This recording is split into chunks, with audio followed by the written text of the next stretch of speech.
There's something unsettling about a person who has complete control over their mind. Something that makes others uncomfortable, even threatened. It's not arrogance or aggression that creates this effect. It's the quiet certainty of someone who has mastered their inner world so completely that external chaos cannot touch them. Most people spend their entire lives as prisoners of their own thoughts, slaves to their emotions, victims of their mental programming. They react instead of respond.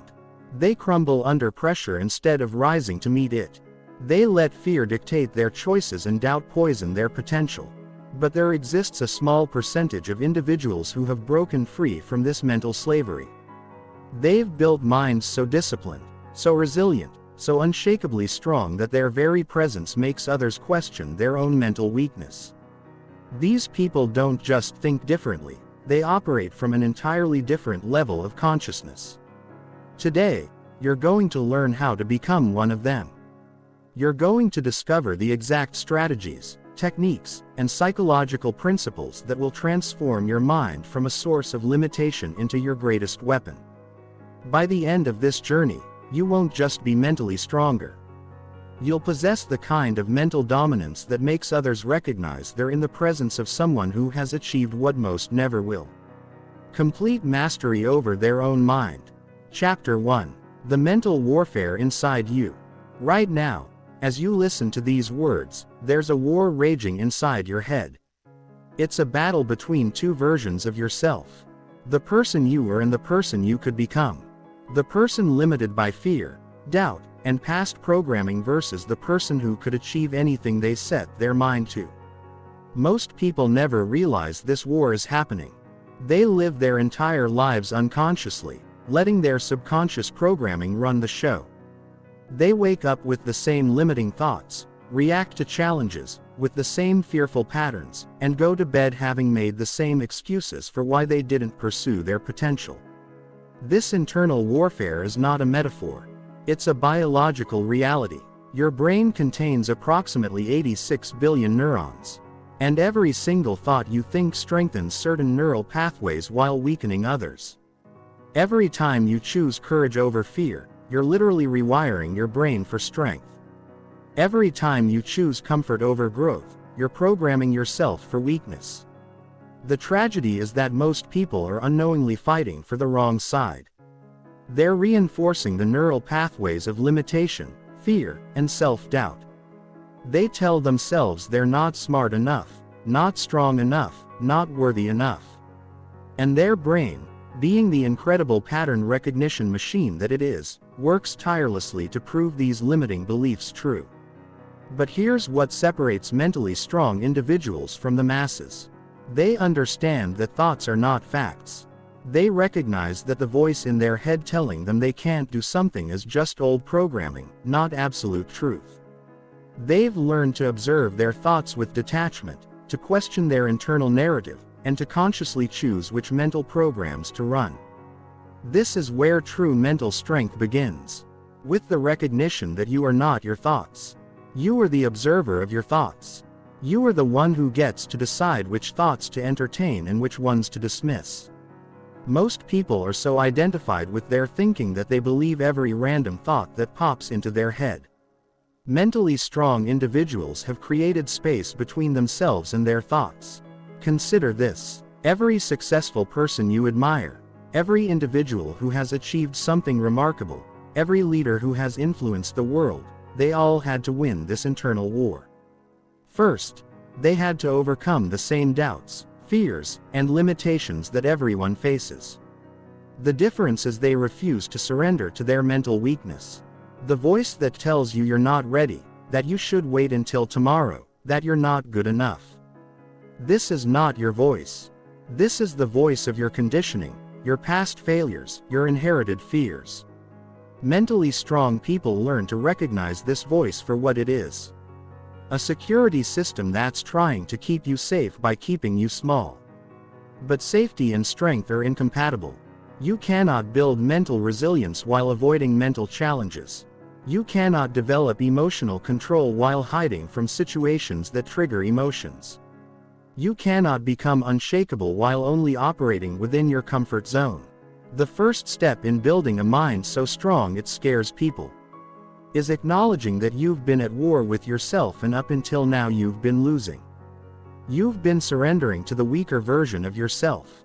Every time you chose comfort over growth. Every time you listened to doubt instead of taking action. Every time you allowed fear to make your decisions for you. This ends now. From this moment forward, you're going to fight for the strongest version of yourself. You're going to question every limiting thought, challenge every fearful assumption, and refuse to let your past programming dictate your future potential. Chapter 2. Why most people fear mental strength. There's an uncomfortable truth about mental strength that most people don't want to acknowledge. It makes others deeply uncomfortable. When you develop genuine mental discipline, emotional control, and unshakable confidence, you become a mirror that reflects everyone else's mental weakness back at them. Think about the last time you were around someone who seemed completely unaffected by the chaos that was stressing everyone else out. Someone who remained calm while others panicked. Who spoke with quiet confidence while others complained. Who took action while others made excuses. Did their presence inspire you? Or did it make you feel somehow inadequate? For most people, encountering genuine mental strength triggers their own insecurities. They see someone who has achieved what they haven't, and instead of being inspired, they feel threatened. They see someone who refuses to participate in collective complaints about how hard life is, and it makes them uncomfortable about their own victim mentality. This is why mentally strong individuals often find themselves isolated. Not because they're antisocial, but because their very presence challenges the comfortable narratives that most people use to justify their limitations. When you stop making excuses, others feel judged for making theirs. When you refuse to participate in negative conversations, others feel exposed in their negativity. Society has a strange relationship with mental strength. We claim to admire it, but when we encounter it in real life, we often try to tear it down. We call mentally strong people lucky, privileged, or cold. We look for ways to explain their strength that don't require us to examine our own weakness. The truth is, most people are addicted to their mental limitations. They're comfortable being victims of their circumstances because it removes the responsibility to change. They prefer to believe that some people are just naturally mentally strong rather than accepting that mental strength is a choice that requires work. This is why developing genuine mental strength can be a lonely journey. As you become less reactive, others might accuse you of not caring. As you become more disciplined, others might say you're obsessed. As you become more confident, others might call you arrogant. These accusations aren't about you. They're about their discomfort with your growth. Mentally weak individuals need others to be weak with them. They bond over shared complaints, mutual limitations, and collective excuses. They create comfort in shared mediocrity. When someone in their circle starts developing real mental strength, it threatens this dynamic. But here's what you need to understand. Their discomfort with your growth is confirmation that you're on the right path. If your mental development doesn't challenge anyone, if your growth doesn't make anyone uncomfortable, then you're probably not growing very much. People fear mental strength in others because it forces them to confront the possibility that their own mental weakness is a choice. It's easier to believe that some people are just naturally confident, naturally resilient, naturally disciplined than to accept that these qualities can be developed through conscious effort. When you refuse to be dragged down by negative people, when you won't participate in victim mentality, when you respond to challenges with strength instead of complaints, you become a walking reminder of what's possible. This makes mentally weak people extremely uncomfortable because it shatters their illusions about why they haven't achieved what they want in life. The fear others have of your mental strength is actually reverence disguised as discomfort. Deep down they recognize that you've achieved something they haven't. They see that you operate from a different level of mental discipline. And part of them wishes they had what you have. But instead of being inspired to develop their own strength, they often try to bring you down to their level. This is why you must be prepared for resistance as you develop mental strength. Expect people to question your methods, to criticize your discipline, to try to convince you that you're taking things too seriously. Understand that this resistance is not about you. It's about their fear of what you represent. Proof that mental weakness is optional. Chapter 3. The Science of Building an Unbreakable Mind. Your brain is not fixed. This might be the most important thing you learn today. Every time you challenge a limiting belief, every time you choose courage over comfort, every time you persist through difficulty, instead of giving up, you are literally changing the physical structure of your brain. This phenomenon is called neuroplasticity, and it's the scientific foundation for everything we're going to discuss. Your brain has approximately 100 trillion neural connections, and these connections are constantly being strengthened or weakened based on your thoughts, actions, and experiences. When you repeatedly think fearful thoughts, you strengthen fear pathways. When you repeatedly choose confident action, you strengthen confidence pathways. Most people don't understand this. So, they remain trapped by their past programming. They believe that because they've always been anxious, they'll always be anxious because they've always struggled with confidence. They'll always struggle with confidence because they've always been mentally weak. They'll always be mentally weak. But neuroscience has proven this belief completely wrong. Your brain is like a muscle. It adapts to whatever you demand of it. If you consistently demand strength, resilience, and confidence from your brain, it will literally rewire itself to provide these qualities more easily. The key is understanding that neuroplasticity works both ways. Every thought you think is either making you stronger or weaker. Every response to challenge is either building mental resilience or mental fragility. There is no neutral. You are either consciously programming your mind for strength or unconsciously allowing it to default to weakness. Here's how the process works. When you encounter a challenging situation, your brain automatically searches for past experiences to determine how to respond. If your past programming says, "This is dangerous," "I can't handle this," or "I should avoid this," your brain will trigger fear responses designed to keep you safe by keeping you small. But when you consciously choose to respond with strength instead of fear, you create a new neural pathway. The first time is difficult because you're going against established programming. But each time you make the same strong choice, you make that pathway stronger and the weak pathway weaker. This is why mentally strong people seem to get stronger under pressure while weak people crumble. It's not that they don't experience fear or doubt. It's that they've trained their brains to default to strength responses instead of weakness responses. The most powerful aspect of neuroplasticity is that it's happening constantly, whether you're aware of it or not. Right now, as you listen to these words and imagine yourself becoming mentally stronger, you're creating new neural pathways associated with strength and confidence. Your brain is beginning to accept this new identity as possible. But here's the crucial part. Neuroplasticity requires repetition.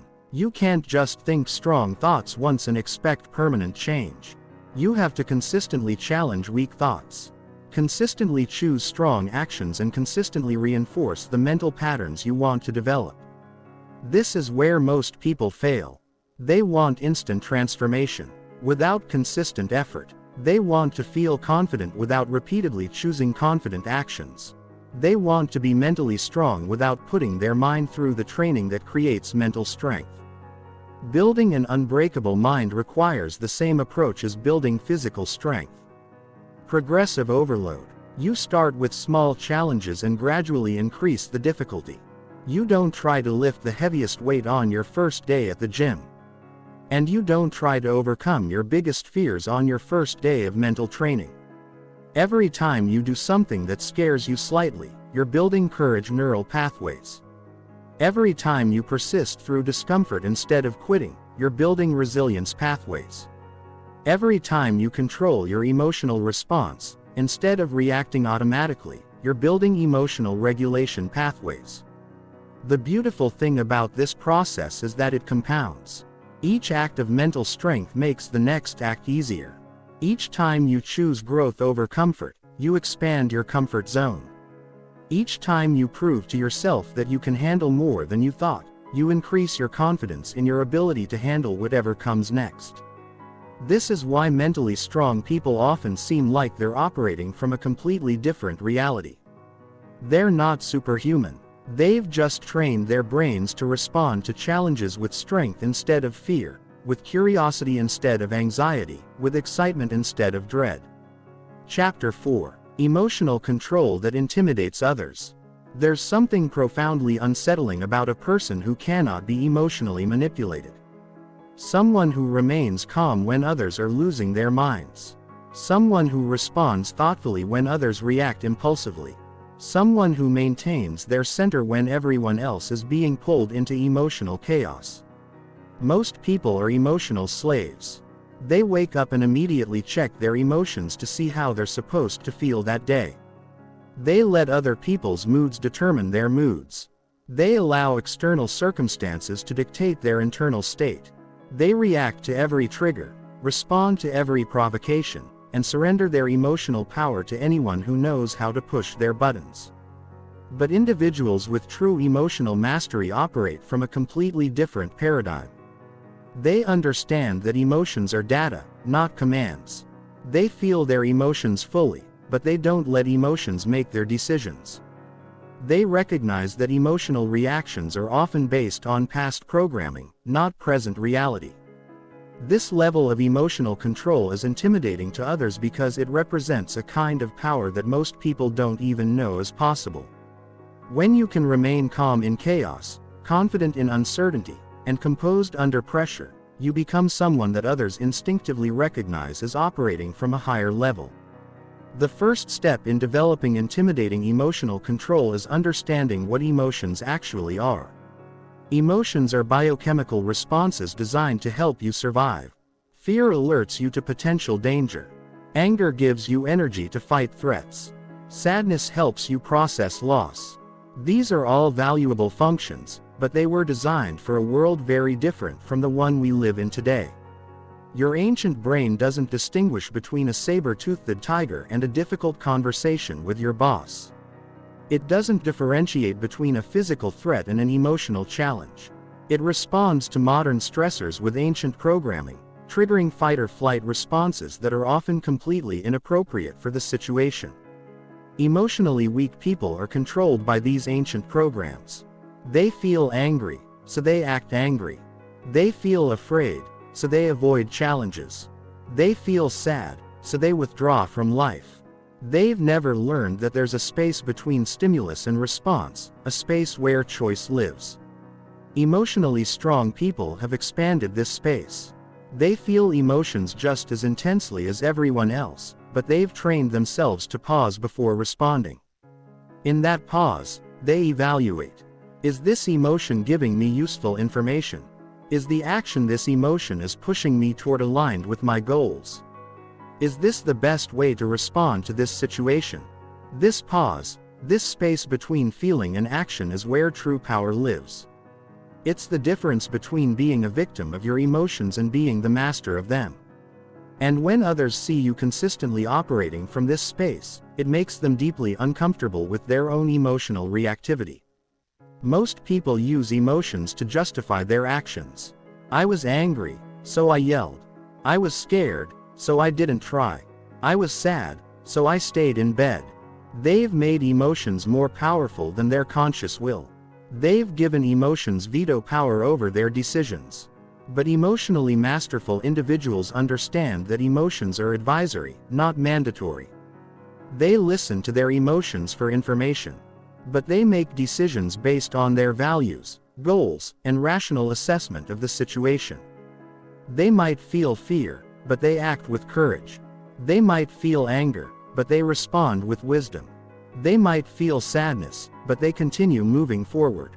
This doesn't mean suppressing emotions or pretending they don't exist. Emotional suppression is just another form of emotional weakness. It's letting fear of emotions control you instead of letting the emotions themselves control you. True emotional mastery involves feeling emotions fully while choosing your response consciously. The process of developing this level of emotional control requires training your nervous system to handle intensity without losing your center. This means deliberately exposing yourself to emotional challenges in controlled ways. It means learning to breathe deeply when your body wants to tense up. It means practicing conscious response when your brain wants to react automatically. One of the most powerful techniques for developing emotional mastery is the practice of emotional labeling. When you feel a strong emotion, instead of being swept away by it, you observe it with curiosity. You say to yourself, I notice I'm feeling anger. Or I'm experiencing fear right now, or there's sadness present. This simple act of labeling creates distance between you and the emotion. It transforms you from someone who is angry to someone who is experiencing anger. It shifts you from being the emotion to observing the emotion. This shift is the beginning of emotional mastery. Another crucial aspect of intimidating emotional control is learning to regulate your energy independently of external circumstances. Most people are energy vampires. They need constant external validation, positive interactions, and favorable circumstances to maintain their emotional state. But emotionally strong individuals generate their own emotional energy. They don't need others to be happy for them to be happy. They don't need perfect circumstances to feel confident. They don't need constant reassurance to feel secure. This independence is intimidating because it means they can't be controlled through emotional manipulation. Chapter 5. Breaking free from mental weakness.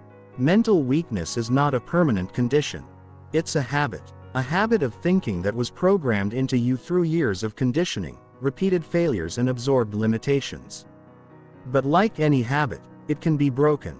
Like any program, it can be rewritten. Like any pattern, it can be changed. The first step in breaking free from mental weakness is recognizing it for what it is. A collection of thought patterns that no longer serve you. These patterns feel real because they've been repeated so many times, but they're not truth.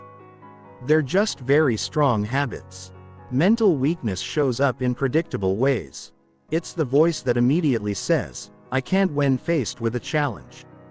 It's the tendency to focus on problems instead of solutions. It's the habit of seeking comfort instead of growth. It's the pattern of making excuses instead of taking responsibility. It's the default of choosing what's easy instead of what's necessary. These patterns feel natural because they've been your default for so long. Your brain has created efficient neural superhighways for these responses. When you encounter difficulty, your brain automatically routes to thoughts like, this is too hard. I'm not good enough, or I should quit. But here's what you need to understand. These thoughts are not facts about reality. They're just your brain running old software. Your brain is trying to keep you safe by keeping you in familiar territory. Even if that familiar territory is limitation and mediocrity. Breaking free requires you to become conscious of these patterns and interrupt them. Every time you catch yourself thinking a weak thought, you have a choice point. You can either let the thought run its course and reinforce the pattern, or you can consciously choose a stronger thought. This is not positive thinking or wishful thinking. This is conscious mental programming. Instead of I can't do this, you train yourself to think I'm learning how to do this.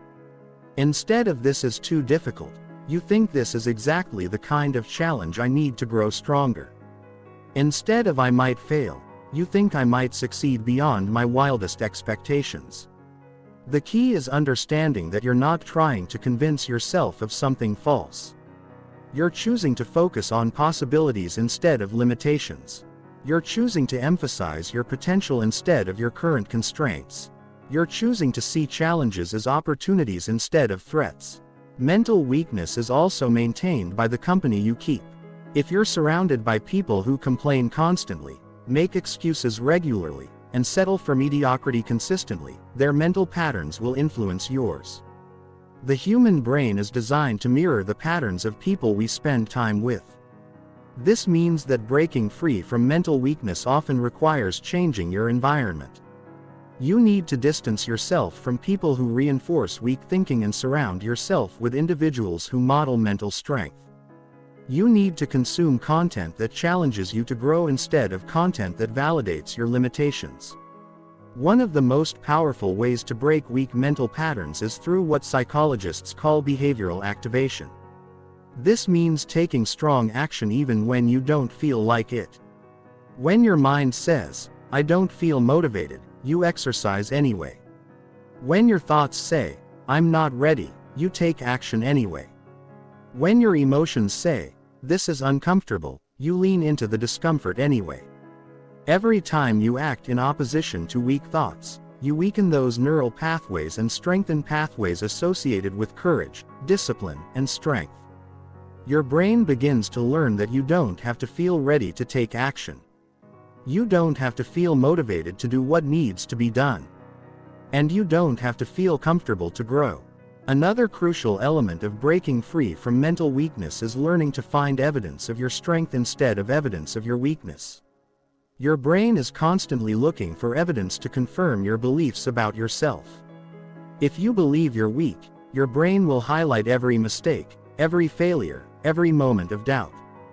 But if you train yourself to look for evidence of strength, your brain will begin noticing every moment of courage, every small victory, every sign of growth.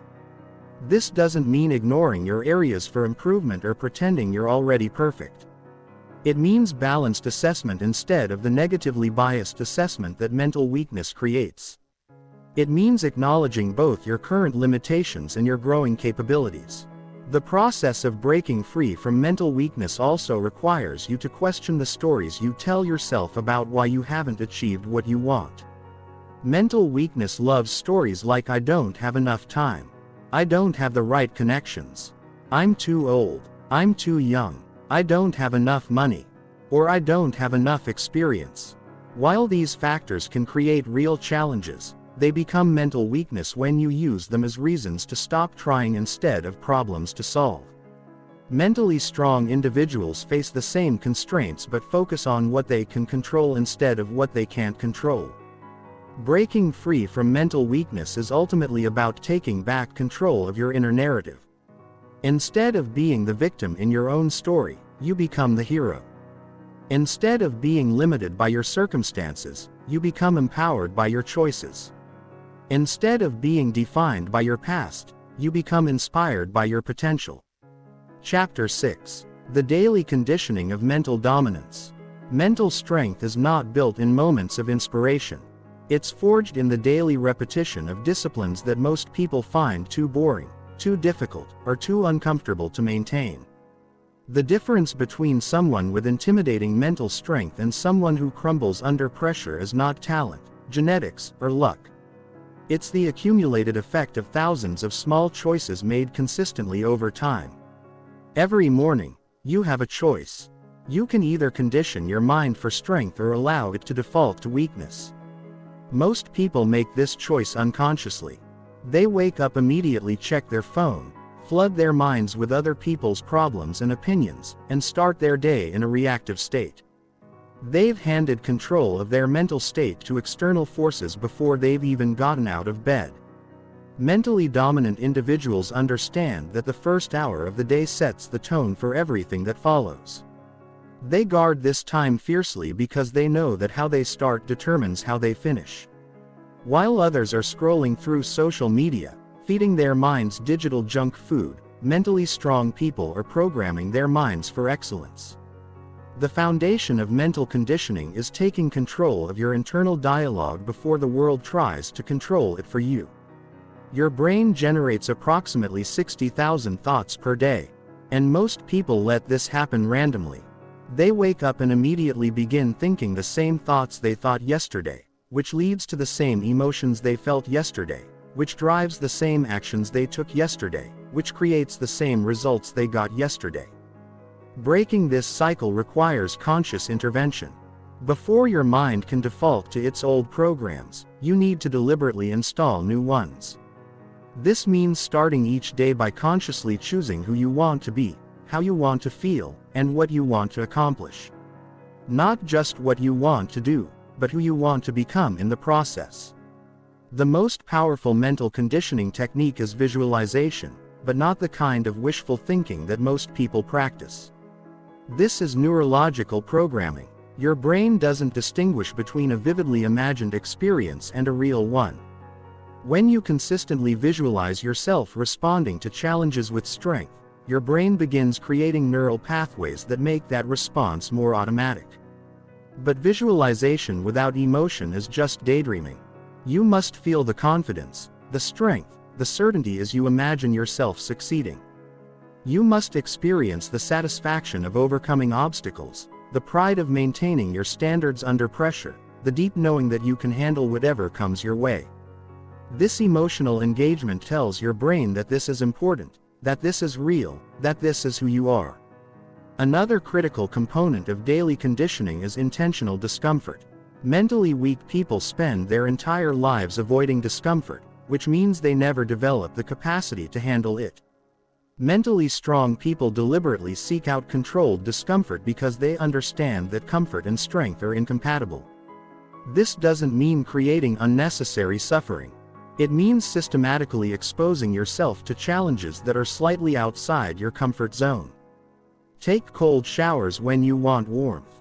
Exercise when you feel tired. Work when you want to relax. Have difficult conversations when you want to avoid them. Each time you choose discomfort over comfort, you're training your brain to handle intensity without breaking. The most underestimated aspect of mental conditioning is the words you use to describe your experiences. Language doesn't just describe reality, it creates it. If you consistently describe challenges as problems, your brain will approach them with problem-focused thinking. If you describe them as opportunities, your brain will look for possibilities instead of obstacles. Mentally dominant people have eliminated weak language from their vocabulary. They don't say I have to, they say I get to. They don't say I can't. They say I haven't learned how yet. They don't say that's impossible. They say that will require a new approach. Every word you speak is programming your subconscious mind to expect either success or failure. Daily mental conditioning also requires what psychologists call emotional rehearsal. Most people only think about how they want to respond to challenges after they're already in the middle of them. By then, it's too late. Your brain defaults to its existing programs under pressure. Mentally strong people rehearse their responses to likely scenarios before they happen. They imagine themselves staying calm in chaos, confident in uncertainty, and composed under criticism. They mentally practice maintaining their standards when it would be easier to compromise, pursuing their goals when motivation is low, and treating others with respect even when others don't deserve it. This rehearsal creates mental muscle memory that activates automatically when needed. The final element of daily conditioning is environmental design. Your environment is constantly programming your mind either for strength or weakness. If your physical space is chaotic, your mental space will be chaotic. If you're surrounded by people who make excuses, you'll start making excuses. If you consume content that promotes victim mentality, you'll start thinking like a victim. Mentally dominant people design their environment to reinforce the identity they're building. They surround themselves with books, quotes, images, and people that remind them of their highest self. They eliminate inputs that reinforce limiting beliefs and amplify inputs that reinforce empowering beliefs. They understand that they become what they repeatedly expose themselves to. Chapter 7. Focus that cuts through any distraction.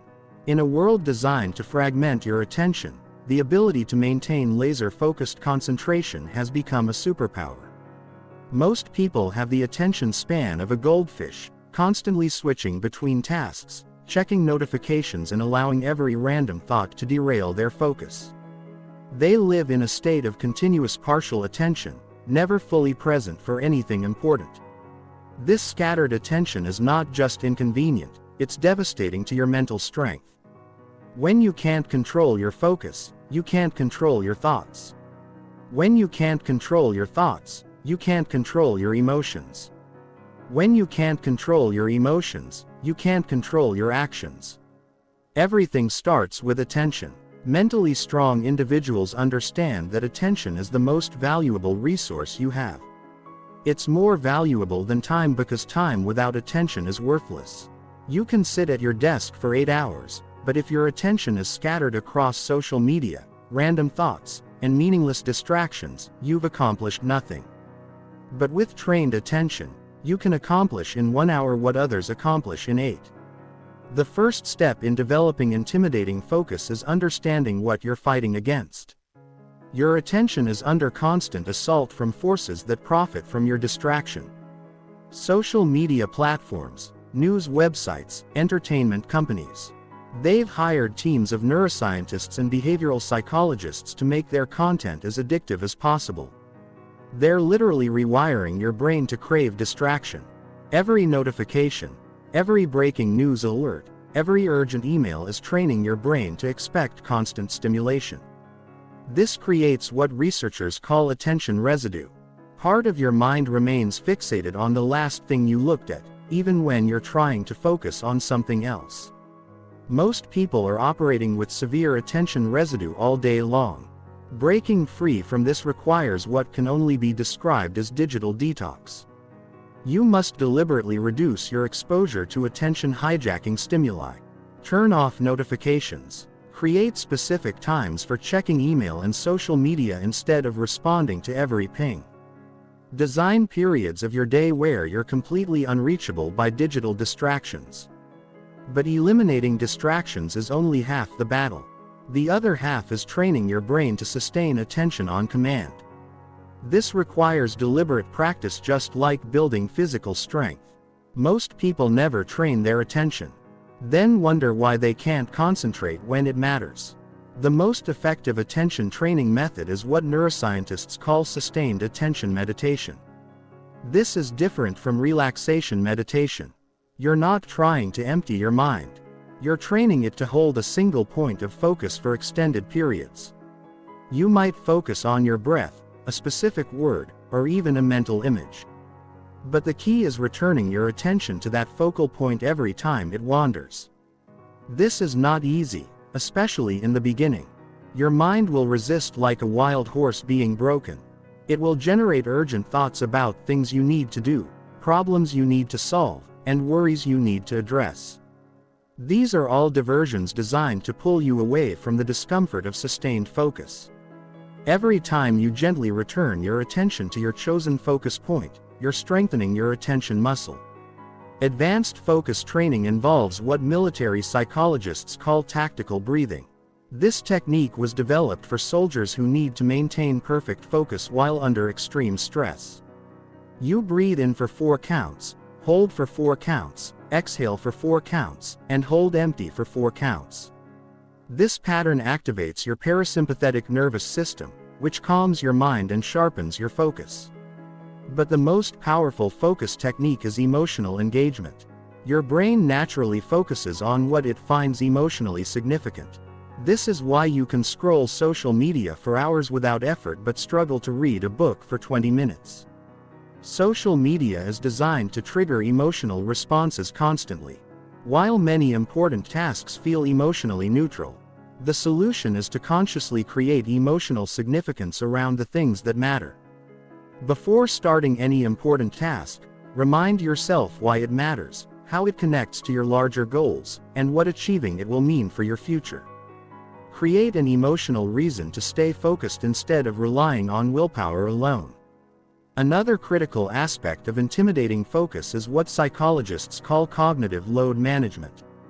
Your brain has limited processing power, and every decision, worry, and incomplete task consumes some of that power. People with scattered focus are usually carrying massive cognitive loads. They're trying to remember dozens of tasks, juggling multiple projects and keeping track of numerous commitments all in their heads. This mental clutter makes sustained focus nearly impossible. It's like trying to have a conversation in a noisy restaurant. The background noise makes it impossible to concentrate on what matters. Mentally strong individuals systematically reduce their cognitive load by capturing everything in external systems, batching similar tasks together, and eliminating non-essential commitments. The ultimate goal is developing what researchers call flow state, a condition where your focus becomes so intense that everything else disappears. Time seems to stop. Self-consciousness vanishes. You become completely absorbed in what you're doing. This is where peak performance happens, where breakthrough insights occur, where your best work gets done.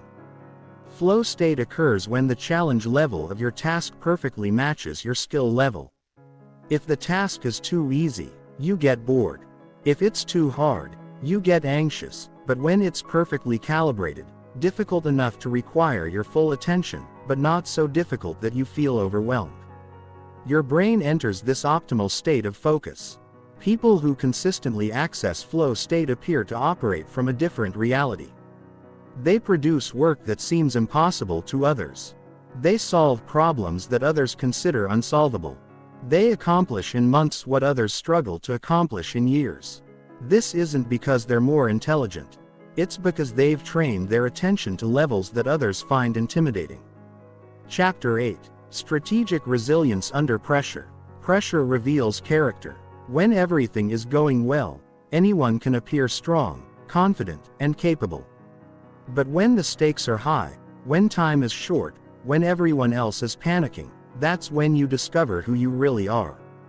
That's when mental weakness gets exposed and mental strength shines. Most people crumble under pressure because they've never learned to see it as anything other than a threat. Their nervous system interprets pressure as danger, flooding their body with stress hormones that cloud their thinking, tighten their muscles, and trigger fight or flight responses.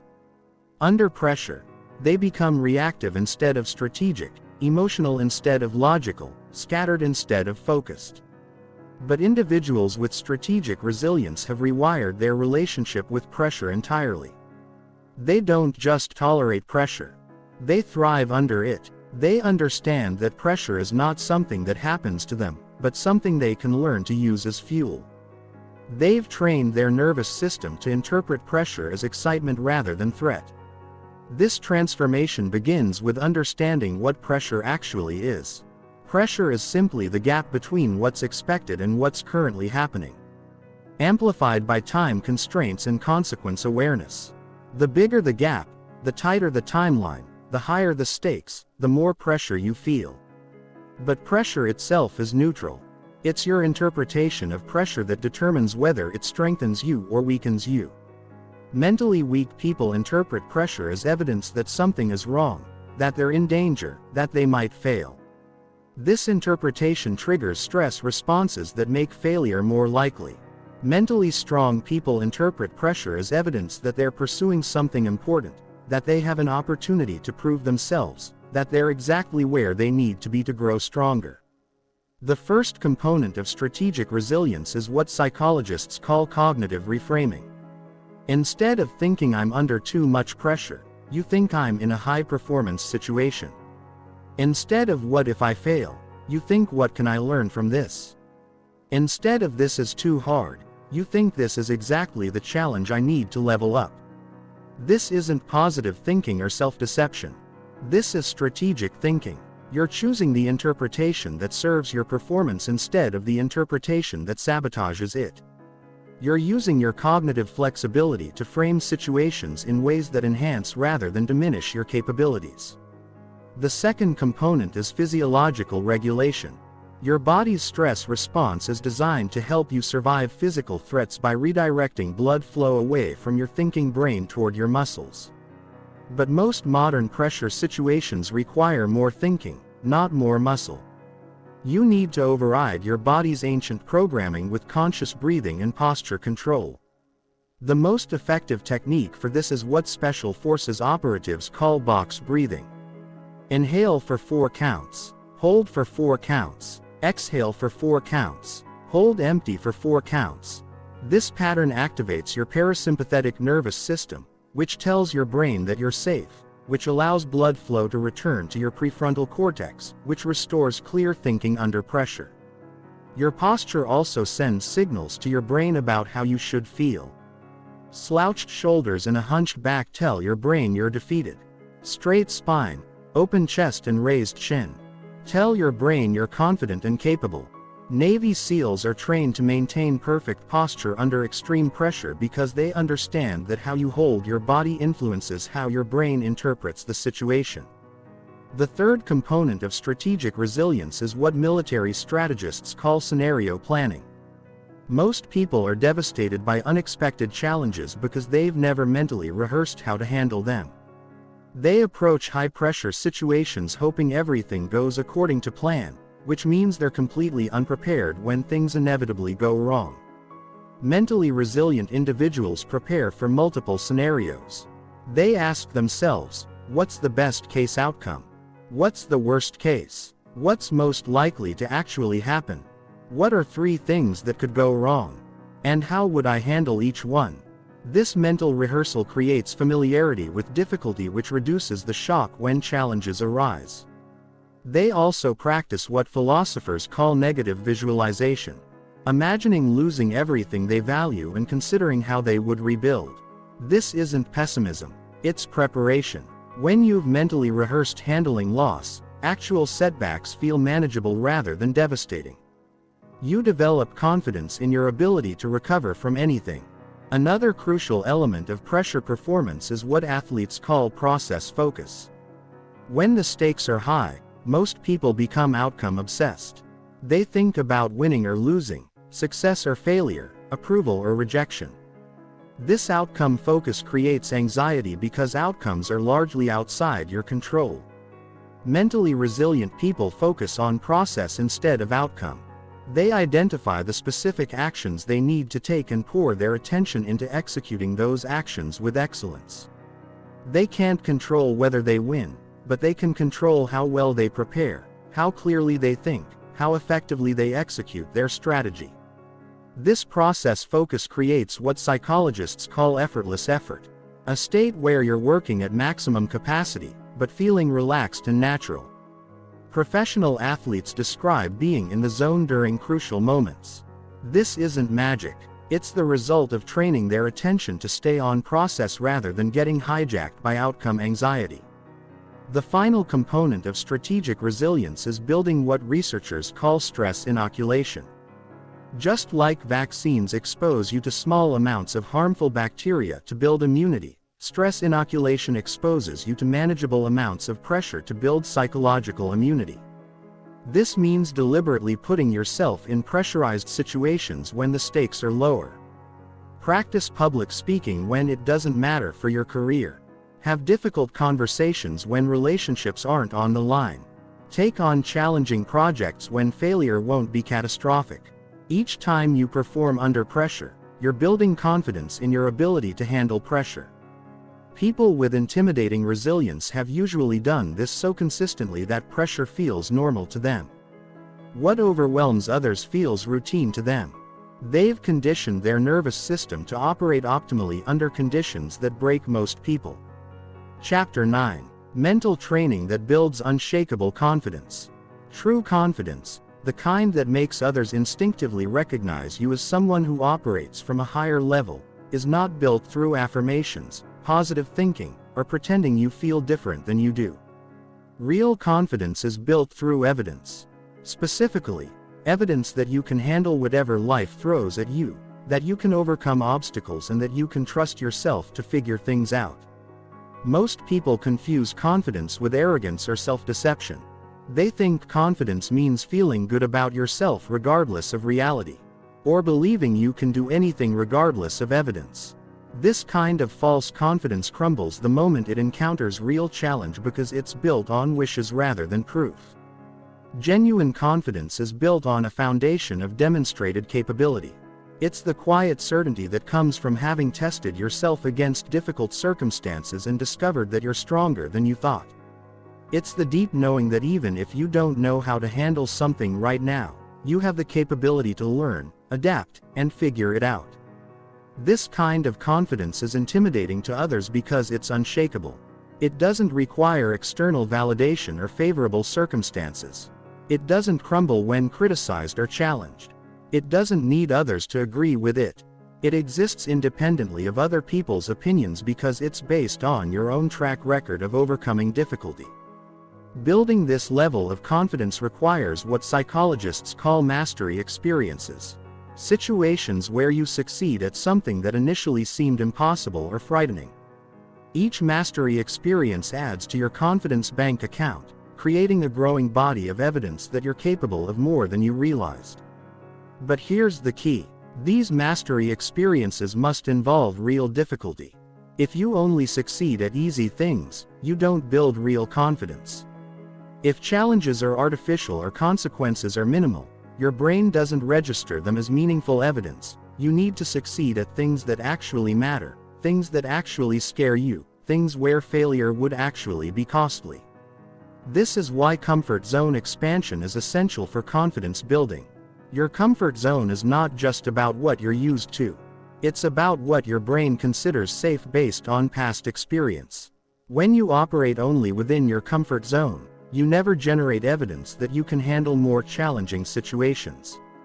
Every time you successfully navigate something outside your comfort zone, you expand your sense of what's possible for you. Your brain updates its assessment of your capabilities. You build what researchers call self-efficacy, the belief that you can influence events affecting your life. The most effective way to build this evidence systematically is through what military trainers call progressive stress exposure. You start with challenges that are slightly outside your comfort zone but still manageable. As you succeed at one level, you gradually increase the difficulty. Each success builds confidence for the next challenge. This might mean starting with small social risks if you struggle with social confidence, asking for a discount at a coffee shop, making eye contact with strangers, starting conversations with people you don't know. Each small success builds evidence that social interaction isn't dangerous, which makes bigger social risks feel more manageable. For professional confidence, it might mean taking on projects that are slightly beyond your current skill level. Speaking up in meetings when you usually stay quiet, proposing ideas even when you're not sure they'll be accepted, volunteering for assignments that require you to learn new skills. Each professional success expands your sense of what you're capable of achieving. The key is making sure the challenges are real. Your brain can tell the difference between meaningful accomplishments and artificial ones. Succeeding at something with no real stakes doesn't build real confidence. You need skin in the game. You need to care about the outcome. You need there to be real consequences for failure. Another crucial component of confidence building is what psychologists call attribution training. This involves consciously choosing how you interpret your successes and failures. Most people have been programmed to attribute their successes to luck and their failures to personal inadequacy. This programming destroys confidence systematically. Confident individuals have learned to reverse this pattern. When they succeed, they acknowledge the role of effort, preparation, and smart decision-making. When they fail, they focus on what they can learn and how they can improve rather than what's wrong with them personally. This creates a learning mindset that maintains confidence even through setbacks. This doesn't mean taking credit for things that were actually lucky or refusing to acknowledge when you make mistakes. It means balanced attribution, recognizing both your contributions to successes and the lessons available in failures.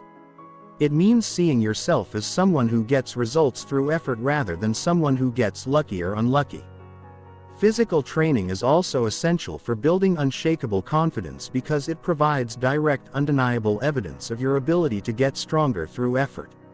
When you consistently push your body beyond its comfort zone and witness it adapting and improving, you develop trust in your ability to grow stronger in other areas as well. This is why physically weak people often struggle with general confidence while physically strong people often carry themselves with quiet assurance. Physical strength creates a deep embodied knowing that you can handle intensity, that you can persist through discomfort, that you can push through when things get difficult.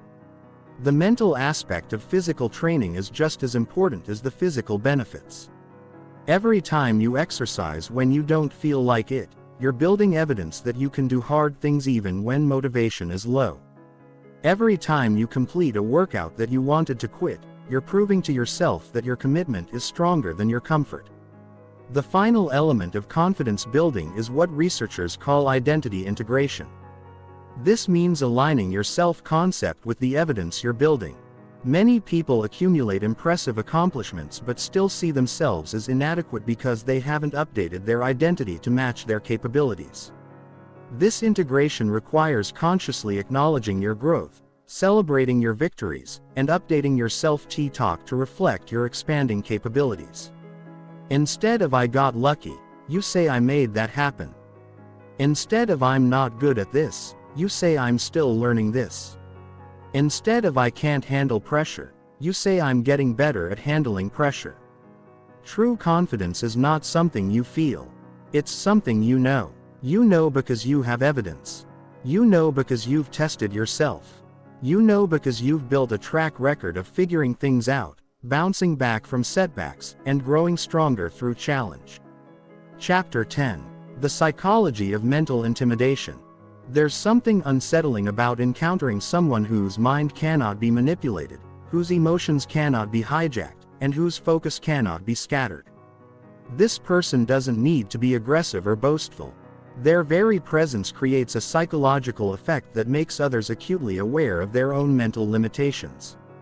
This intimidation is not the result of trying to intimidate others. It's the natural consequence of operating from a level of mental mastery that most people have never experienced. When someone has achieved true control over their thoughts, emotions, and attention, it creates a stark contrast with the mental chaos that most people live in daily. The intimidation begins with your relationship to external validation. Most people are addicted to other people's approval. They modify their opinions based on what others think. They change their behavior to fit in. They compromise their values to avoid conflict. They live in constant fear of judgment, criticism, or rejection. When someone encounters a person who genuinely doesn't need their approval, it creates cognitive dissonance. They're used to having psychological leverage over others through the threat of withdrawal of approval. When this leverage doesn't work, when someone remains unaffected by their opinion, it makes them question their own influence and importance. This independence from external validation is not indifference or rudeness. It's the quiet confidence that comes from having developed internal validation systems. You know your own worth. You trust your own judgment. You don't need others to agree with you to maintain your sense of self-worth. The second source of intimidation is emotional regulation under pressure. Most people are emotional slaves who wear their feelings on their sleeves. When they're stressed, everyone knows it. When they're angry, everyone feels it. When they're afraid, everyone sees it. Their emotional state becomes everyone else's problem. But when someone maintains emotional composure in situations where others are losing their minds, it creates an unsettling contrast. Others begin to question why they're so reactive while this person remains calm. They wonder if they're missing something, if they're overreacting, if they're weaker than they thought. This composure is particularly intimidating in conflict situations. Most people either become aggressive when challenged or collapse under pressure. They either attack or retreat. But someone with true mental mastery responds with measured strength. They neither escalate nor capitulate. They remain centered while chaos swirls around them. The third element of psychological intimidation is intellectual independence. Most people think what they're supposed to think. They adopt opinions from their social group, their media consumption, or their cultural background without much critical examination. They're intellectual followers who go along with prevailing narratives. When someone thinks independently, asks difficult questions and reaches conclusions based on evidence rather than social pressure, it makes others uncomfortable with their own intellectual laziness. They realize they've been accepting ideas without examination while this person has been thinking for themselves. This doesn't mean being contrarian or disagreeing just to be different. It means having the courage to think through issues completely even when your conclusions might be unpopular. It means changing your mind when evidence suggests you should, regardless of what others might think about your change of position. Another intimidating quality is what psychologists call outcome independence. Most people are desperately attached to specific outcomes. They need things to work out exactly as planned. They're devastated when reality doesn't match their expectations. They try to control people and circumstances to get the results they want. Someone with outcome independence cares about results but doesn't need specific outcomes to maintain their emotional equilibrium. They prefer certain outcomes but can adapt when things don't go according to plan. This flexibility is intimidating because it means they can't be controlled through threats or promises about potential outcomes. This independence extends to material possessions, social status, and even relationships. While they may enjoy these things, their happiness and self-worth don't depend on them. This makes them impossible to manipulate through offers of gain or threats of loss. The ability to make difficult decisions without agonizing is another intimidating quality. Most people are paralyzed by important decisions. They overthink every option, seek endless input from others, and delay choosing until circumstances force a decision. They're afraid of making the wrong choice. So, they often make no choice at all. Mentally strong individuals gather necessary information, consider likely consequences, and make decisions decisively. They understand that perfect information is never available, and that delaying decisions is itself a decision. They're willing to be wrong and adjust course rather than remain paralyzed by uncertainty. This decisiveness is intimidating because it demonstrates a level of self-trust that others lack. They trust their ability to handle consequences, learn from mistakes, and adapt to new information. This trust allows them to act while others are still debating. Perhaps the most intimidating quality is the ability to maintain standards regardless of circumstances. Most people lower their standards when things get difficult. They compromise their values under pressure. They abandon their principles when it becomes inconvenient to maintain them. They have situational ethics that change based on what's easy or profitable. Someone with uncompromising standards maintains their principles even when it costs them. They do what they say they'll do even when it becomes difficult. They treat people with respect even when others don't deserve it. They maintain their integrity even when no one is watching. This consistency is intimidating because it highlights everyone else's inconsistency. It makes others aware of how often they compromise, how frequently they take the easy path, how regularly they violate their own stated values. The psychological effect of encountering this level of mental mastery is profound. It forces people to confront the gap between who they are and who they could become. It makes them aware of their own mental limitations in a way that's impossible to ignore. Some people respond to this intimidation with respect and curiosity. They recognize mental strength when they see it and want to learn how to develop it themselves. They're inspired by the example and motivated to grow. But others respond with hostility and criticism. They try to tear down what they can't understand. They look for flaws, spread rumors, or attempt to provoke emotional reactions. They can't handle the mirror that mental strength holds up to their own weakness. Understanding this psychology is important because it prepares you for the reactions you'll encounter as you develop genuine mental strength. Not everyone will appreciate your growth. Some will actively resist it, but their resistance is confirmation that you're becoming someone who operates from a higher level than most people ever achieve. Chapter 11. The War Within and How to Win It. Deep inside you, there's a war raging. It's not a metaphorical war. It's a literal biological neurological battle between two versions of yourself. On one side stands the person you could become. Confident, disciplined, mentally unbreakable, operating from a place of strength and clarity that most people never experience. On the other side stands your current programming, the collection of fears, doubts, limitations, and survival mechanisms that have kept you safe but small. This war is being fought every moment of every day. When you wake up in the morning, both sides are recruiting for your attention. The strong version of you wants to get up immediately, exercise, meditate, tackle important tasks. The programmed version wants to hit snooze, check your phone, ease into the day with comfort and distraction. When you face a challenging situation, the strong version wants to lean into difficulty, learn, grow, and prove what you're capable of. The programmed version wants to avoid risk, stay comfortable, and maintain the status quo. Most people lose this war because they don't even realize it's happening. They think the thoughts in their head are neutral, that the resistance they feel toward growth is natural, that the voice telling them to quit when things get difficult is just realistic assessment. They've never learned to distinguish between their authentic self and their conditioning. But once you become conscious of this internal battle, everything changes. You realize that every moment of resistance, every excuse, every rationalization for avoiding what you know you should do is actually the old programming trying to maintain control.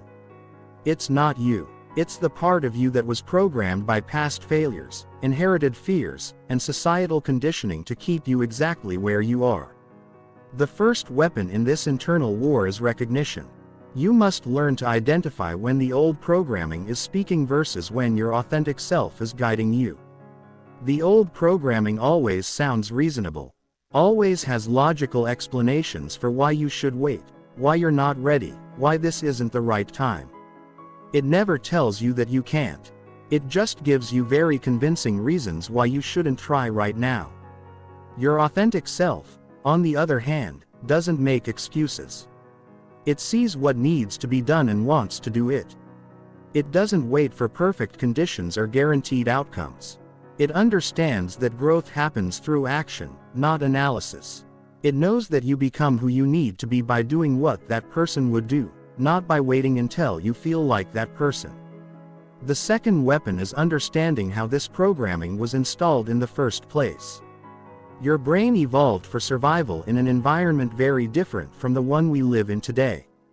For thousands of years, the humans who survived were the ones who avoided risks, stayed with the tribe, and didn't challenge the status quo.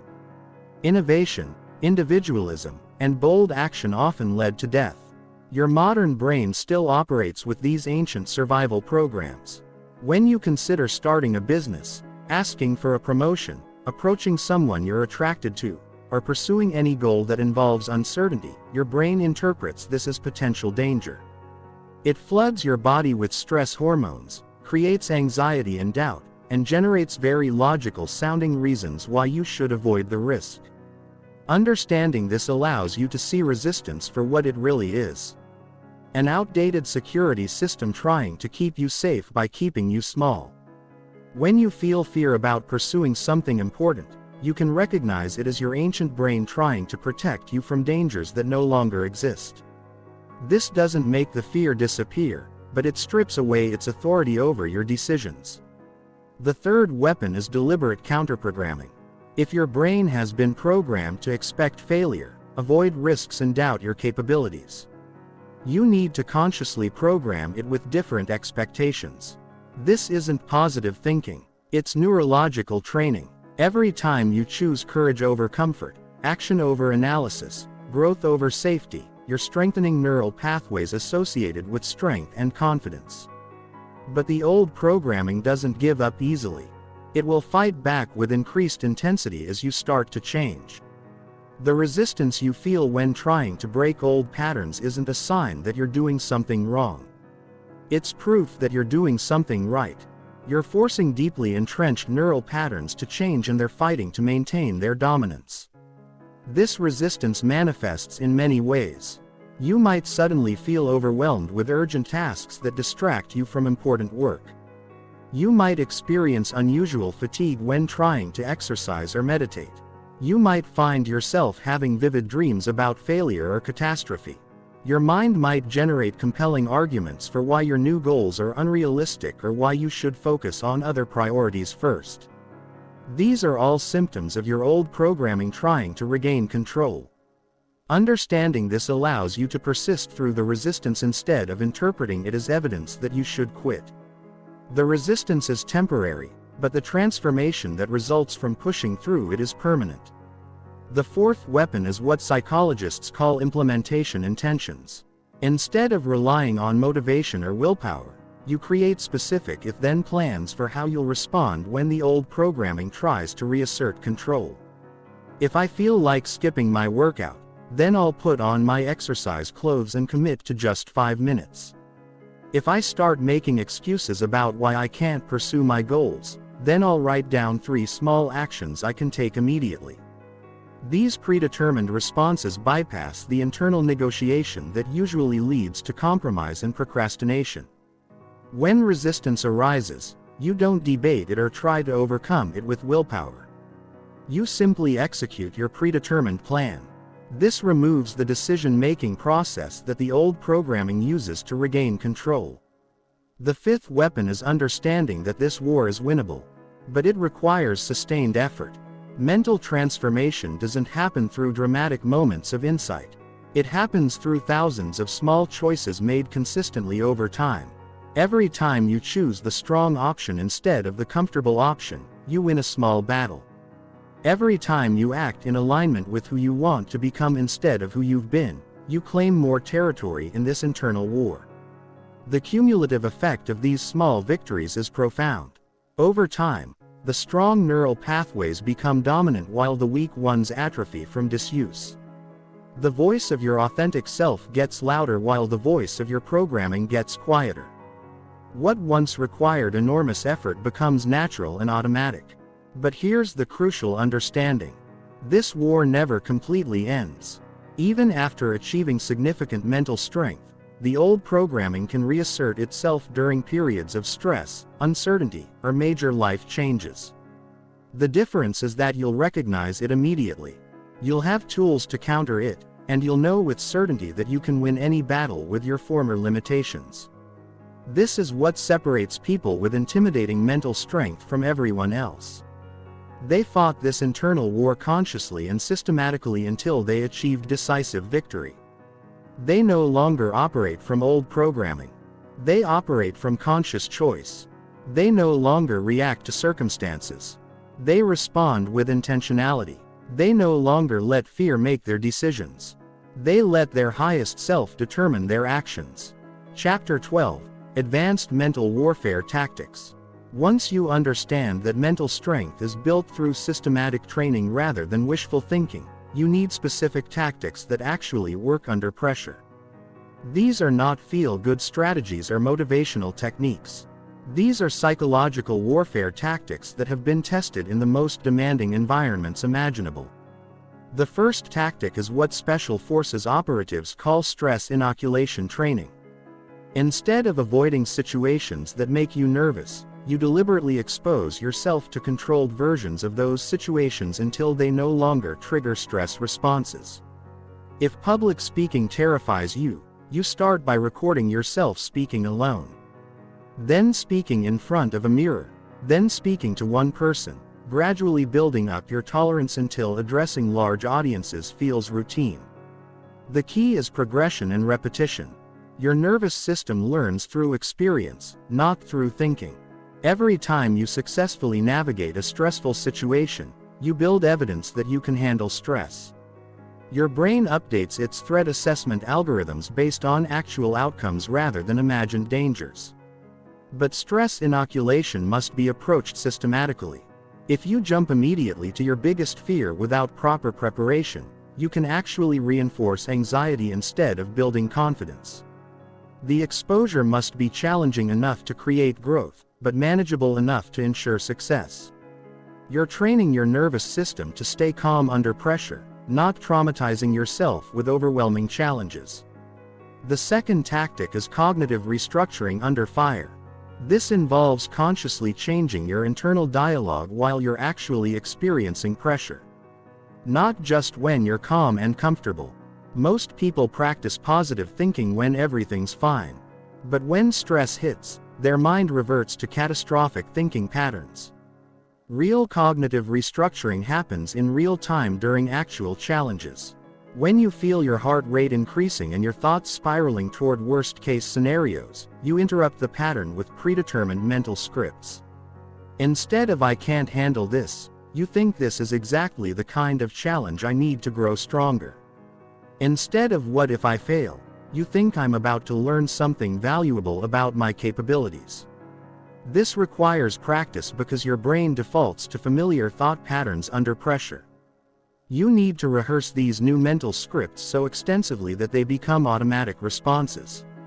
Professional athletes spend thousands of hours practicing not just physical movements, but mental responses to pressure situations. They know exactly what they'll think when they're behind in the score, when they make a mistake, when everything's on the line. The third tactic is what military psychologists call tactical breathing. This isn't just relaxation. It's a combat-proven method for maintaining cognitive function under extreme stress. When your body enters fight or flight mode, breathing becomes shallow and rapid, which reduces oxygen to your brain and impairs decision-making ability. Tactical breathing overrides this response by consciously controlling your respiratory rate. The standard pattern is 4 counts in, 4 counts hold, 4 counts out, 4 counts hold empty, then repeat. This activates your parasympathetic nervous system, which tells your brain that you're safe, which allows blood flow to return to your prefrontal cortex, which restores clear thinking. But tactical breathing must become so automatic that you can do it without conscious effort during crisis situations. This requires practicing it hundreds of times when you're not stressed, so it's available when you need it most. Elite performers practice this breathing pattern during low-stress activities until it becomes their default response to any challenge. The fourth tactic is compartmentalization protocol. This involves mentally separating immediate performance requirements from long-term outcome concerns. When the stakes are high, most people make their performance worse by thinking about all the things that depend on their success. They imagine how failure will affect their career, their relationships, their self-esteem, their future opportunities. This outcome focus creates what psychologists call choking under pressure. The stakes feel so high that their nervous system interprets the situation as life or death, which triggers survival responses that impair fine motor skills and complex cognitive processing. Their body prepares to fight or flee when what they actually need is calm, precise execution. Compartmentalization separates performance from outcome. You acknowledge the importance of the situation but focus your attention entirely on the specific actions required for success. You can't control outcomes. You can only control your preparation and execution. By focusing on process instead of results, you keep your nervous system calm and your cognitive abilities sharp. This requires practicing what to focus on in different types of challenging situations. Before entering any high-pressure scenario, you identify the 3 to 5 specific actions that determine success and you commit to keeping your attention on those actions regardless of what else is happening around you. The fifth tactic is failure integration training. Most people are devastated by failure because they interpret it as evidence of inadequacy rather than information about what needs adjustment. This fear of failure makes them tentative, overthinking and risk-averse, which paradoxically makes failure more likely. Failure integration involves deliberately seeking out situations where failure is likely and expensive enough to matter but not catastrophic. You put yourself in challenging situations specifically to practice recovering from setbacks, learning from mistakes, and maintaining confidence despite temporary failures. This trains your brain to see failure as data rather than disaster. When you failed many times and bounced back stronger each time, you developed genuine confidence in your ability to handle whatever happens. You stop being afraid of failure because you know from experience that you can turn any setback into a comeback. The sixth tactic is what psychologists call identity rehearsal. This involves acting as if you already possess the mental qualities you want to develop, even when you don't feel like you have them yet. If you want to be more confident, you practice confident body language, tone of voice, and decision-making patterns until they become natural. This works because your brain uses your actions to determine your identity. If you consistently act with courage, your brain concludes that you're a courageous person. If you consistently act with discipline, your brain concludes that you're a disciplined person. You literally become what you repeatedly do, regardless of how you feel while you're doing it. But identity rehearsal must be authentic to your values and goals. You're not pretending to be someone else. You're practicing being the version of yourself that you want to become. This requires clarity about what specific qualities you want to develop and commitment to practicing those qualities even when it feels uncomfortable or unnatural. The seventh tactic is environmental manipulation. Your physical environment constantly sends signals to your brain about how you should think, feel, and behave. If your environment is chaotic, your thoughts will be chaotic. If your environment reinforces weakness, you'll default to weak behaviors. Mental warfare requires designing your environment to trigger the mental states you want to maintain. This means removing inputs that reinforce limiting beliefs and amplifying inputs that reinforce empowering beliefs. You surround yourself with books, images, music, and people that remind you of your potential rather than your limitations. This also involves creating environmental cues that trigger desired behaviors. If you want to exercise consistently, you lay out your workout clothes the night before. If you want to focus better, you create a distraction-free workspace that signals to your brain that this is where serious work happens. Your environment should make good choices easier and bad choices harder. The eighth tactic is pain tolerance training. Mental toughness is fundamentally about your relationship with discomfort. People with weak minds avoid discomfort at all costs, which means they never develop the capacity to handle intensity. People with strong minds deliberately expose themselves to discomfort to expand their comfort zones. This doesn't mean creating unnecessary suffering. It means systematically exposing yourself to controlled discomfort in order to build tolerance. Cold showers when you want warmth. Exercise when you feel tired.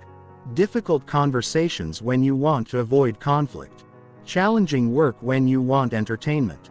Each time you choose discomfort over comfort, you send a message to your brain that you can handle more than you thought. You build confidence in your ability to tolerate intensity without breaking. This confidence transfers to all areas of life because your brain generalizes from specific experiences to create global beliefs about your capabilities. These tactics work because they're based on how the human nervous system actually operates rather than how we wish it operated. They acknowledge that mental strength is built through training, not inspiration. They recognize that your brain learns from experience, not from thinking. They accept that lasting change requires systematic effort over time, not dramatic moments of insight. Chapter 13. The Final Transformation. Becoming truly unbreakable. There comes a moment in the journey of mental development when something fundamental shifts. It's not gradual like the progress that comes before. It's a sudden unmistakable transformation where you realize that your relationship with difficulty has changed permanently. What once felt threatening now feels like an opportunity. What once triggered fear now triggers curiosity. What once made you want to quit now makes you want to push harder. This transformation doesn't happen because you've eliminated challenges from your life. It happens because you've built such a strong foundation of mental discipline that challenges no longer have the power to destabilize you.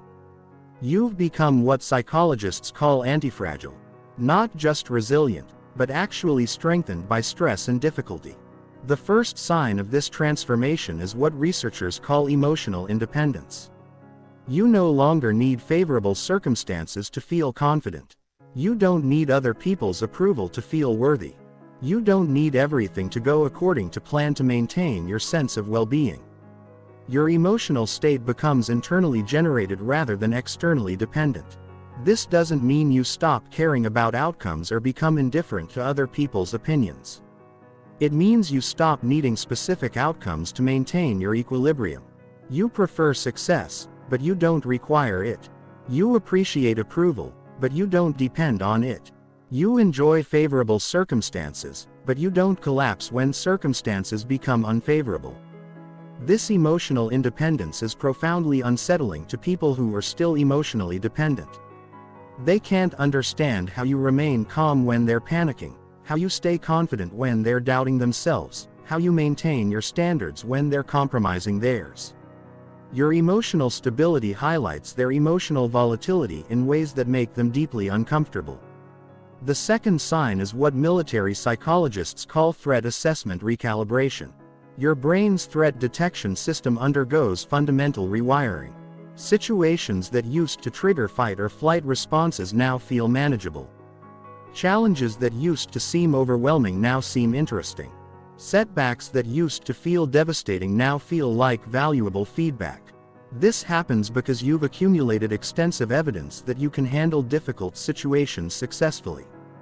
Your brain has updated its threat assessment algorithms based on your track record of overcoming obstacles. When new challenges arise, Your brain references your history of successful problem solving rather than your history of avoiding difficulty. This recalibration is visible to others in your posture, your tone of voice, your decision-making speed, and your overall demeanor. You carry yourself like someone who has been tested and proven rather than someone who is hoping to avoid being tested. This confidence is intimidating because it's genuine rather than performed. The third sign is what philosophers call outcome independence. You care deeply about your goals and work intensely toward achieving them, but you're no longer attached to specific outcomes in ways that create anxiety or desperation. You understand that you can influence results through your efforts, but you can't control them completely. This detachment allows you to perform at your highest level because you're not handicapped by outcome anxiety. Athletes call this playing loose, giving maximum effort without the tension that comes from needing specific results. When you're not afraid of failure, you're free to take the calculated risks that lead to breakthrough performance. This outcome independence is particularly intimidating to others because it makes you impossible to manipulate through threats or promises. People can't control you by threatening to withhold approval or by offering rewards for compliance. You operate from internal motivation rather than external pressure, which makes you unpredictable to those who are used to controlling others through fear or greed. The fourth sign is what researchers call cognitive sovereignty. You think independently rather than adopting the opinions of your social group, media consumption, or cultural programming. You question assumptions, examine evidence, and reach conclusions based on logic rather than emotion or social pressure. This intellectual independence is profoundly threatening to people who think what they're supposed to think. They can't understand how you remain unmoved by popular opinion, how you maintain positions that are socially unpopular, how you change your mind when evidence suggests you should regardless of what others might think about your change of position. Your willingness to think independently forces others to confront their own intellectual laziness. They realize they've been accepting ideas without examination while you've been thinking for yourself. This makes them question their own beliefs in ways that are deeply uncomfortable. The fifth sign is what psychologists call unconditional self-regard. Your sense of worth becomes independent of your achievements, other people's opinions, or external circumstances. You value yourself as a human being regardless of your successes or failures. This doesn't mean you become complacent or stop striving for excellence. It means your motivation comes from growth and contribution rather than from trying to prove your worth. This unconditional self-regard is intimidating because it makes you immune to the approval-seeking behaviors that most people use to maintain their self-esteem. You don't need to impress anyone, compete for status, or diminish others to feel good about yourself. This psychological freedom is so rare that others don't know how to relate to it. The sixth sign is what philosophers call present moment mastery. You become fully engaged with whatever is happening right now rather than being psychologically absent while worrying about the future or ruminating about the past. This presence isn't forced or artificial. It's the natural result of having developed such strong mental discipline that your attention naturally settles where it can be most useful. This presence is intimidating because it means you see and hear things that others miss. You notice details, patterns, and opportunities that escape the attention of people whose minds are scattered across past regrets and future anxieties. Your awareness becomes a competitive advantage that compounds over time. The seventh sign is what researchers call integrated strength. All aspects of your mental development, emotional regulation, cognitive clarity, attentional control, stress resilience, and confidence work together seamlessly rather than requiring conscious effort to maintain. Mental strength becomes your default mode of operation rather than something you have to remember to practice. This integration creates an overall presence that others find compelling but can't quite identify. They sense that you're operating from a different level, but can't pinpoint exactly what makes you different. They know you possess something they lack, but don't understand what it is or how to develop it themselves. The final transformation is the realization that you were never actually limited by anything outside yourself. The obstacles you thought were blocking your path were mostly internal. The people you thought were holding you back were mostly reflecting your own doubts. The circumstances you thought were preventing your success were mostly excuses you were using to avoid taking full responsibility for your results. This realization is simultaneously liberating and sobering. Liberating because it means you have far more control over your life than you ever imagined. Sobering because it means you can no longer blame external factors for your lack of progress. The power to transform your life has always been in your hands. You just needed to develop the mental strength to use it effectively. Once this transformation is complete, you understand that building a mind so strong it scares people was never about intimidating others. It was about freeing yourself from the mental limitations that keep most people trapped in lives of quiet desperation. The intimidation others feel is simply their recognition that you've achieved something they desperately want but don't believe is possible for them. Chapter 14. Living as the Mental Master, Operating from Higher Consciousness. When you've achieved true mental mastery, you don't just think differently, you exist in a fundamentally different reality. You operate from what researchers call higher consciousness, a state where your decisions come from wisdom rather than reactivity, where your responses emerge from strength rather than fear, where your actions align with your highest values rather than your immediate impulses. This isn't a mystical or spiritual concept. It's a measurable neurological state that can be achieved through systematic mental training. Brain scans of individuals operating from higher consciousness show distinctly different patterns of neural activity compared to people operating from default consciousness. Their prefrontal cortex, responsible for executive function, decision and emotional regulation, shows increased activity, while their amygdala, responsible for fear responses and reactive emotions, shows decreased activity. The practical effect of this neurological shift is that you become someone who operates primarily from your highest self rather than your conditioned responses. When challenges arise, your first impulse is to ask, "What can I learn from this?" rather than, "How can I avoid this?" When people criticize you, your automatic response is curiosity about whether there's useful feedback rather than defensive anger about perceived attacks. This shift in default responses is profoundly intimidating to others because it highlights the reactivity of their own responses. They notice that you remain calm when they become agitated, that you seek understanding when they seek to be understood, that you take responsibility when they make excuses. Your presence becomes a mirror that reflects their own unconscious patterns back to them. Living from higher consciousness means you've transcended what psychologists call ego-based decision-making. Most people make choices based on protecting their self-image, seeking approval, avoiding discomfort, or proving their worth. These ego-based motivations create predictable patterns of behavior that can be easily manipulated by others who understand how the ego operates. But when you operate from higher consciousness, your decisions come from a different place entirely. You choose actions based on what serves your growth, what contributes to others' well-being, what aligns with your deepest values, and what moves you toward your most important goals. This makes your behavior unpredictable to people who are used to manipulating others through ego appeals.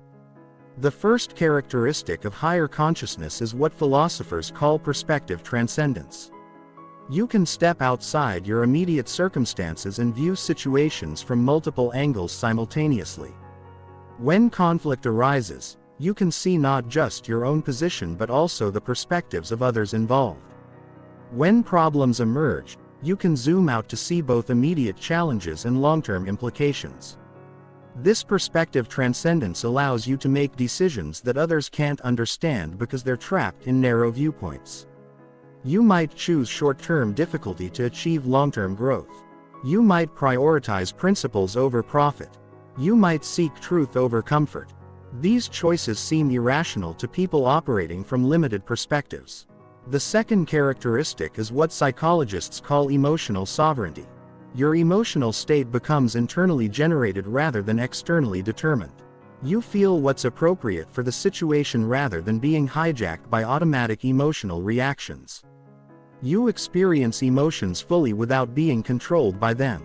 This emotional sovereignty is deeply unsettling to people who are emotionally reactive because it means you can't be controlled through emotional manipulation. They can't make you angry by provoking you, guilty by shaming you, or fearful by threatening you. Your emotions serve your intelligence rather than overriding it. The third characteristic is what researchers call integrated awareness. You maintain simultaneous awareness of your thoughts, emotions, physical sensations, and environmental factors without being overwhelmed by any single stream of information. This allows you to respond to situations with all relevant data rather than reacting to whatever is loudest or most immediate. This integrated awareness gives you a significant advantage in any situation because you're operating with more complete information than people who are focused on single aspects of their experience. You notice things others miss. You anticipate developments others don't see coming. And you make connections others don't recognize. The fourth characteristic is what philosophers call compassionate detachment. You care deeply about outcomes without being emotionally dependent on specific results. You work intensely toward your goals without being devastated if you don't achieve exactly what you intended. You love people deeply without needing them to be different than they are. This compassionate detachment allows you to maintain your effectiveness even in highly emotional situations. While others are being pulled into drama, reactivity, or desperation, you remain centered and strategic. This makes you an anchor of stability that others either find deeply comforting or profoundly threatening. The fifth characteristic is what psychologists call authentic power. Your influence comes from who you are rather than what position you hold or what leverage you possess over others. People follow your guidance because they trust your judgment, not because they fear consequences or hope for rewards. This authentic power is intimidating because it can't be faked or bought. It develops only through years of inner work, consistent character development, and demonstrated wisdom under pressure. It makes positional power based on titles, wealth, or authority seem shallow and temporary by comparison. The sixth characteristic is what researchers call systematic thinking. You naturally consider second and third order consequences of decisions rather than just immediate effects. You see how individual actions connect to larger patterns and long-term outcomes. You understand that everything is connected to everything else in ways that most people don't perceive. This systematic thinking allows you to make decisions that seem counterintuitive to people who only consider immediate effects. You might invest in relationships that don't provide immediate benefits because you understand their long-term value. You might choose difficult conversations now to prevent bigger problems later. You might sacrifice short-term gains to build long-term capabilities. The seventh characteristic is what philosophers call truth orientation. Your primary commitment is to understanding reality as it actually is rather than as you wish it were or as others want you to believe it is. You're willing to abandon cherished beliefs when evidence suggests they're incorrect. You're willing to acknowledge uncomfortable truths when denial would be more pleasant. This truth orientation is deeply threatening to people whose psychological stability depends on maintaining comforting illusions. Your commitment to reality forces them to confront the gap between their beliefs and actual circumstances. They often respond by attacking your character rather than addressing the truths you represent. The eighth characteristic is what psychologists call service orientation. Your actions are motivated primarily by contribution rather than consumption. You focus on what you can give rather than what you can get. You measure success by the positive impact you have on others rather than by the benefits you accumulate for yourself. This service orientation is intimidating because it highlights the self-centeredness of people who are primarily motivated by personal gain. They can't understand how you remain motivated without constantly focusing on personal benefits. Your example challenges their assumption that everyone is fundamentally selfish. Living from higher consciousness doesn't mean you become perfect or never make mistakes. It means you operate from your highest self most of the time rather than from your conditioned responses. When you do slip into lower consciousness, which is inevitable given the stresses of modern life, you recognize it quickly and return to centered awareness without judgment or drama. The ultimate result of operating from higher consciousness is that you become someone who elevates every situation you enter. Your presence raises the consciousness of others through modeling rather than preaching. You don't need to tell people how to live. Your example demonstrates what's possible when someone commits to developing their highest potential. This is why mental mastery appears so intimidating to others. They're not just seeing someone with better self-control or more discipline. They're seeing someone who has transcended the psychological limitations that keep most people trapped in patterns of reactivity, fear, and unconscious behavior. They're witnessing what human beings are capable of when they commit to developing their mental faculties to their fullest potential. Chapter 15. Beyond Fear. Living in total mental freedom. Fear is the ultimate prison warden of the human mind. It guards the door to every possibility, every opportunity, every potential version of yourself that could emerge if you were brave enough to pursue it. Most people live their entire lives as prisoners of fear, making small choices, accepting limited options, and convincing themselves that their constrained existence is realistic rather than fearful. But there exists a state of consciousness beyond fear, not the absence of fear, but the transcendence of fear's authority over your decisions. When you reach this state, you don't stop feeling fear. But fear stops controlling your actions. You experience it as information rather than instruction, as a signal rather than a command, as one factor among many rather than the deciding factor in every choice. This freedom from fear's tyranny is the ultimate expression of mental strength. It's what makes certain individuals appear almost superhuman to others. They seem to operate by different rules, to have access to capabilities that normal people lack, to possess a kind of courage that borders on the incomprehensible. But this isn't supernatural. It's the natural result of systematically dismantling fear's authority over your mind. The journey beyond fear begins with understanding what fear actually is versus what we've been taught to believe it is.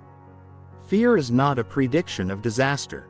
It's your brain's attempt to keep you alive by keeping you away from anything unfamiliar. Your ancient mind cannot distinguish between a saber-toothed tiger and a job interview, between physical danger and emotional risk, between life-threatening situations and growth opportunities. Every time you avoid something because it feels scary, you're allowing your ancient survival programming to make decisions for your modern life. You're letting fear designed for primitive threats prevent you from pursuing sophisticated opportunities. You're giving authority over your choices to a part of your brain that knows nothing about the world you actually live in. Fear maintains its authority through a simple but devastating strategy. It makes avoidance feel like wisdom when you don't pursue the relationship you want. Fear tells you that you're being realistic about rejection when you don't start the business you dream about. Fear tells you that you're being responsible about financial risk when you don't speak up for your ideas. Fear tells you that you're being humble rather than cowardly. This rationalization system is so sophisticated that most people never recognize when fear is making their decisions for them. They believe they're being logical, practical, and mature when they're actually being controlled by ancient programming that has no understanding of modern opportunities and challenges. Breaking fear's authority requires recognizing these rationalizations for what they are: sophisticated excuses for avoiding growth. Every time you find yourself with logical reasons for not pursuing something important, you need to ask whether those reasons are actually wisdom or whether fear is using your intelligence against you. The first step toward freedom from fear is developing what researchers call fear literacy. This means learning to distinguish between different types of fear and responding appropriately to each type. Physical danger, fear, the fear that warns you about actual threats to your safety, should be respected and heeded. But psychological fear, the fear of embarrassment, rejection, failure, or discomfort should be acknowledged but not obeyed. Most people treat all fear as if it were physical danger fear. They respond to the possibility of social rejection with the same urgency they'd respond to the possibility of physical attack. They avoid psychological discomfort with the same intensity they'd avoid stepping into traffic. This overreaction to psychological fear keeps them trapped in increasingly narrow comfort zones. Fear literacy involves learning to evaluate each fearful feeling based on whether it's warning you about actual danger or just unfamiliarity. Is this fear protecting you from harm, or is it protecting you from growth? Is it keeping you safe, or is it keeping you small? Is it serving your survival, or is it limiting your potential? Once you develop fear literacy, you can begin practicing what psychologists call fear processing. Instead of automatically avoiding whatever triggers fear, you pause to examine the fear itself. What specifically am I afraid will happen? What evidence do I have that this outcome is likely? What evidence do I have that I couldn't handle this outcome if it did occur? What am I missing by letting this fear make my decision? This examination process strips fear of its unconscious authority over your choices. When you shine the light of conscious analysis on fearful thoughts, most of them reveal themselves to be either completely irrational or massively overblown. You realize that the catastrophic outcomes you've been avoiding are either extremely unlikely or far more manageable than you assumed. The next step is what researchers call graduated fear exposure. This involves systematically approaching the things that scare you in manageable increments. If public speaking terrifies you, you don't start with a TED Talk. You start by speaking up in small meetings, then presenting to your team, then addressing larger groups, gradually building your tolerance for the discomfort of being seen and heard. Each successful exposure provides evidence that contradicts fear's predictions. Every time you do something that scared you and survive, better yet thrive, you weaken fear's credibility with your subconscious mind. Your brain begins to trust your actual capabilities rather than fear's pessimistic assessments. But graduated exposure must be approached systematically rather than impulsively. If you jump too quickly to challenges that are genuinely beyond your current capabilities, you can reinforce fear rather than overcome it. The exposure must be challenging enough to create growth but manageable enough to ensure success most of the time. Advanced fear transcendence involves what philosophers call identity shifting. Instead of seeing yourself as someone who happens to be afraid, you begin seeing yourself as someone who feels fear but acts with courage anyway.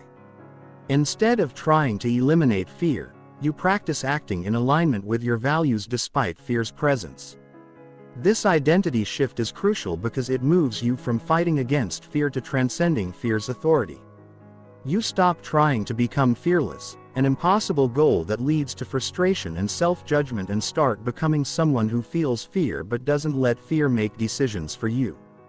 The ultimate goal is not the elimination of fear, but the achievement of what researchers call fear independence. You feel fear when it arises. Acknowledge its message, evaluate its accuracy, and then choose your response based on your values and goals rather than fear's recommendations. Fear becomes advisory rather than authoritative. This fear independence creates a psychological freedom that most people never experience. You can pursue any goal, approach any person, take on any challenge, speak any truth, or make any change that aligns with your values. Without needing permission from your fear, you become someone who is guided by vision rather than limited by anxiety.